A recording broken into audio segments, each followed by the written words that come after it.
Welcome back everybody, my name is Dr. Wendy and I'm an ophthalmologist based in Kuching and a mother of 3. So in today's video, I thought that it will be interesting to share what are all the others alternatives that you can take in your career journey after you have become a specialist, specifically in my case an ophthalmologist in Malaysia, to do what you love to do lah.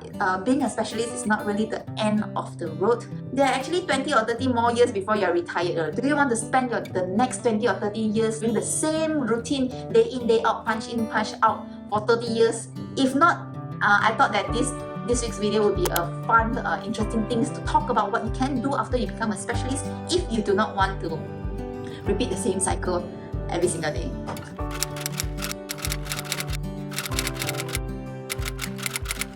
So as you can see, the background is a little bit different. It is because I'm not at home. I'm actually at this course, Systematic Review on Evidence-Based Clinical Practice Guideline course, something like that. So I thought this will be a chill, sit-down session. I mean, all my sessions are chill. The sun is gonna set soon and the lightning is gonna lari in a while, so I will be fast.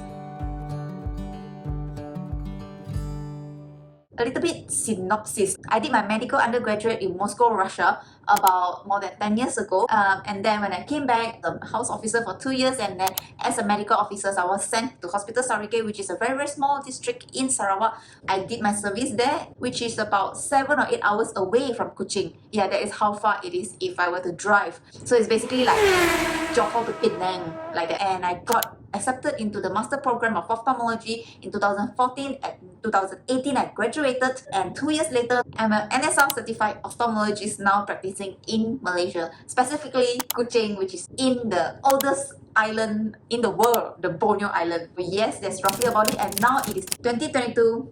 Here I am in Putrajaya learning to make a guideline.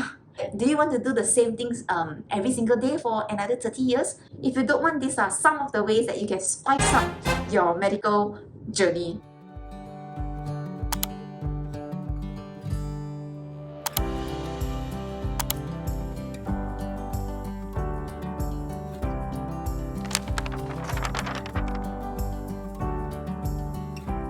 When this video goes public, you will have already seen my other vlog. I'm gonna link it up in the cards, where I went for this fellowship interview to apply for a position as a medical retina uveitis consultancy spot or position in Malaysia. So this is like a part 2 of that vlog. Actually, medical retina / uveitis is not the only subspecialty that you can choose in ophthalmology. There are numerous other subspecialty that you can choose, despite the eye being so small.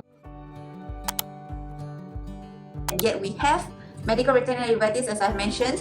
The brother of medical retina is the vitreoretina part, which is the surgical based people. Anything that you think that needs surgical intervention in the back of the eye, you refer them to the VR colleagues. So in the front, the cornea subspecialty, the cornea layer, which is the window to our soul. The 5 layer of the cornea. Can you imagine this piece of transparent thing can be a subspecialty on its own? They are very, very high level technology surgery that people are doing nowadays. It's like they take some mucous membrane in the buccal mucosa and grow it and transplant it onto your cornea. Your amniotic membrane can be transplanted to your cornea. So many things in ophthalmology, and that is just the cornea part. Glaucoma, those people deal with the glaucoma, the medical part and the surgical part of glaucoma, which is a very specific eye disease which can cause blindness. The main risk factor is the intraocular pressure, which is the eye pressure that I like to call it. Oculoplastic, which is even more outside, everything to do with the lid and the in front part of the eye, to eviscerate the eye or to enucleate the eye, which is basically to buang the whole eyeball out. So they really go inside the eye. So yeah. And then we have pediatric ophthalmologist, and you have cataract and refractive surgery. Cataract, all of us know, remove the cataract, put in the implant, put in the lens, and you can see better. And refractive surgery is people who deals with all the LASIK of the anterior part of the eye to modulate the refractive error in your eye. In neuro-ophthalmology, there are so many subspecialty in ophthalmology that you can choose to subspecialize in. Actually, fellowship is not the only way that you can go further into your career. There are many other alternatives that you can go into, especially if you like teaching. And join the Ministry of Education, join the universities, and you can be a lecturer, you can teach the students, and from there you can combine your passion of teaching someone and your love for medicine together. You see, you can do both together.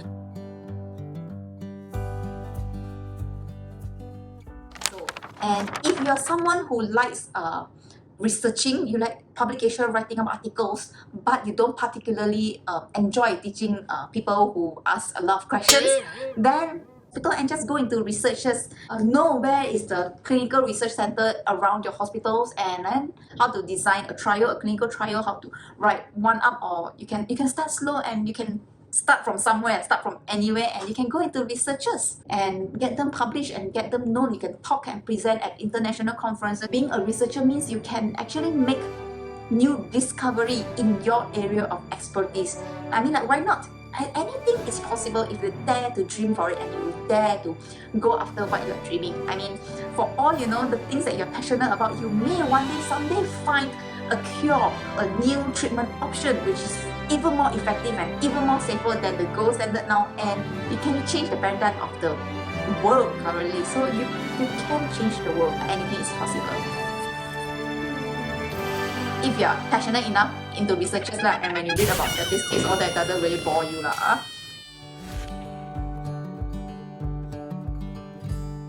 And so the most common and most famous other alternative is to quit the government hospital, which is quit the Ministry of Health and join the private sector.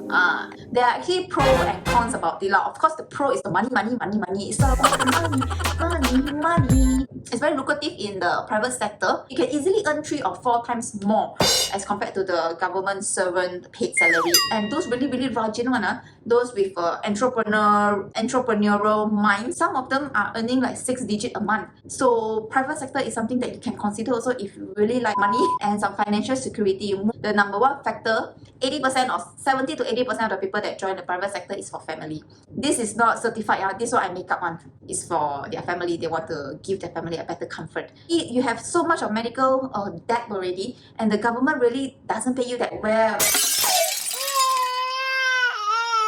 Or how you want to send your children to universities, right? So you have to do something about it, especially if you get 4, 5, 6, 7, 8 kids then. And this is something that you need to consider with you and your partner together. So depends what you want, what you like.